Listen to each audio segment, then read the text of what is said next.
एमपीपीसी की तैयारी के दौरान आपको क्या लगता है कि क्या मोस्टली एस्पिरेंट गलती करते हैं और जो उनको नहीं करना चाहिए, जिससे सिलेक्शन में थोड़ा सा लेट हो जाता है?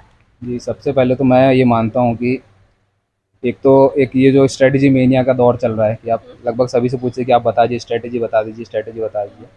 तो देखिए, सबसे बड़ा कारण तो मैं यही मानता हूँ किसी के सक्सेस ना मिलने का कि हम स्ट्रैटेजी किसी की देखते हैं तो हम उसको एग्जैक्टली कॉपी करने की कोशिश करते हैं, सबसे पहली बात तो। और आपको अब मैं ही क्या ही बताऊँ अपनी स्ट्रैटेजी, आप यूट्यूब में इतनी सारी स्ट्रैटेजीज पड़ी हुई है। मैं भी कभी पूछा खुद से ही क्वेश्चन पूछता था कि यार, यूट्यूब में इतनी सारी स्ट्रैटेजी पड़ी हो, टॉपर टॉक्स पड़ी हुई है, लगभग नॉलेज का भरमार है पूरा, तो फिर भी लोग सिलेक्शन क्यों नहीं ले पाते? तो फिर मैंने ये चीज़ें खुद से भी ऑब्जर्व करी, खुद का एक्सपीरियंस भी रहा मेरा कि पहला मुझे ये लगा कि स्ट्रैटेजी तो ठीक है, आपको मिल गई, आप कोई अच्छा आपका मार्गदर्शक रहा या कोई टॉपर का आपको देख के आपने उसको फॉलो करने की कोशिश की। तो सबसे बड़ा कारण मुझे ये लगता है कि आप उसको स्ट्रेटजी को पर्सनलाइज़ नहीं करते, क्योंकि हर किसी की स्ट्रेंथ और वीकनेस अलग होती है, हर किसी का पढ़ने का तरीका अलग होता है, हर किसी के बैकग्राउंड अलग होते हैं, हर किसी का नॉलेज लेवल अलग होता है, हर किसी का सोचने का तरीका अलग होता है। ठीक है, हर किसी का पढ़ने का टाइम अलग है। कोई 1 घंटे ही बैठ सकता है एक सिटी में, कोई 4-4 घंटे बैठ सकता है। तो हम क्या करते हैं कि स्ट्रेटजी की किसी की सिर्फ कॉपी कर लेते हैं, उसको पर्सनलाइज़ नहीं करते, अपने हिसाब से उसको ढालते नहीं हैं। तो सबसे बड़ा रीज़न मुझे यही लगता है कि स्ट्रेटजी होने के बावजूद भी ना होने का, अपना सक्सेस ना मिलने का। और दूसरा मुझे ये सबसे बड़ा एक और रीज़न लगता है कि हम बना तो लेते हैं, भले अपने पर्सनल स्ट्रेटजी बना ली, मैंने भी बनाई, मैंने तो बहुत स्ट्रेटजी बनाई, मैं तो आपको खैर यहाँ अभी दिखा नहीं सकता मुझे कि मतलब कितने टाइम टेबल बनाए, कितने बार उनको रिवाइज़ किया मैंने।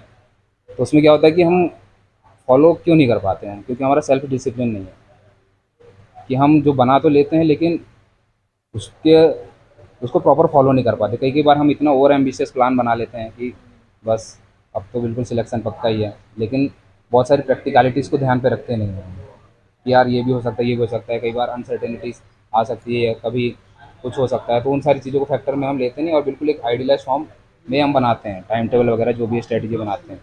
तो ये सारी चीज़ें, सेल्फ डिसिप्लिन रहता नहीं है। तो खुद को मैंने डिसिप्लिन रखने के लिए मैंने एक 2-3 चीज़ें थी जो मैंने अपने नवोदय से ही सीखा था, जो मेरा स्कूल था, क्योंकि हमको वहाँ पे एक शेड्यूल में सारी चीज़ें कराई जाती थी कि सुबह पीटी से लेकर के, नाश्ता से लेकर के, पढ़ाई से लेकर के, शाम को हमारे रेमेडियल क्लास हो गई और इतने बजे सोना है। तो वो मतलब मेरे कैरेक्टर में, मेरे पर्सनालिटी में थी कि मैं एक शेड्यूल प्रॉपर फॉलो करता था।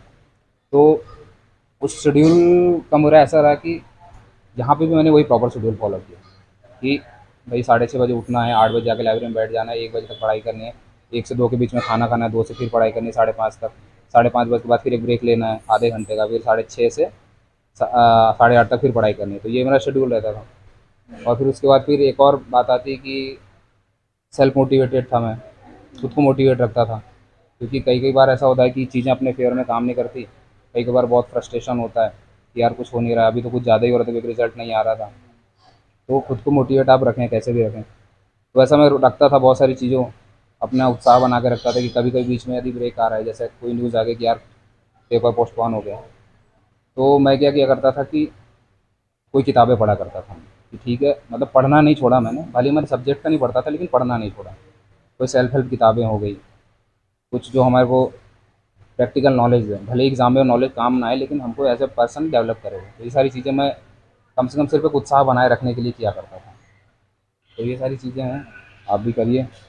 तो अब मैं मतलब आपको रिकमेंड करूँगा आखिरी में, कुछ 3 किताबें हैं, आप उन्हें ज़रूर पढ़िएगा। एक तो आप एटॉमिक हैबिट्स है, जेम्स क्लियर के है, और एक है इनर इंजीनियरिंग, और एक है अनलिमिटेड मेमोरी, केविन हॉर्सली की। तो ये 3 किताबें आपको मतलब प्रिपरेशन में हेल्प इसलिए करेगी क्योंकि जैसा मैंने बताया कि एक इन दी एंड सारा गेम होता है हमारे हैबिट का, क्योंकि आपको विल पावर जो होती है वो एक बोला तो जाता है कि अनलिमिटेड है, लेकिन एक्चुअल प्रैक्टिकली विल पावर बहुत लिमिटेड है, तो उसमें हमारी हैबिट काम आती है। तो वो हैबिट डेवलप करने का एक तरीका है, उस तरीके को समझाया गया है एटॉमिक हैबिट्स में कि हम कैसे अच्छी हैबिट डेवलप करें और जो बुरी हैबिट्स हैं वो हम कैसे हटाना है। और इंजीनियर इंजीनियरिंग इसलिए भी क्योंकि वो जो सदगुरु द्वारा लिखी गई है वो, तो वो एक स्पिरिचुअल लेवल, एक स्पिरिचुअल तरीके से हमें बताया जाता है कि हम खुद को कैसे शांत रखें, मन को कैसे शांत रखें। तो क्योंकि जो है हम वही बताया कि उत्साह कैसे बनाए रखें। कई कई बार चीज़ें हमारे फेवर में काम नहीं करती, तो हमें ऐसा लगता है कि यार अब तो कुछ हो नहीं पाएगा। तो ये सारी चीज़ें हैं वैसे। और बाकी जो अनलिमिटेड मेमोरी जो बताई वो मैंने इसलिए बताया कि एमपी जो है फैक्चुअल नेचर का, तो उसमें बहुत सारे डेट है, ये सारे नाम याद करने हैं, डायनेस्टीज़ के नाम वगैरह याद करने हैं, तो उनको याद करने की वो एक मेमोरी सिस्टम वहाँ पे दिए हुए हैं। तो आप चीज़ें कैसे याद करें, तो ये 3 किताबें हैं, आप पढ़ेंगे तो आपको फ़ायदा मिलेगा। मुझे बहुत फ़ायदा मिला, इसलिए मैं आपको बता रहा हूँ।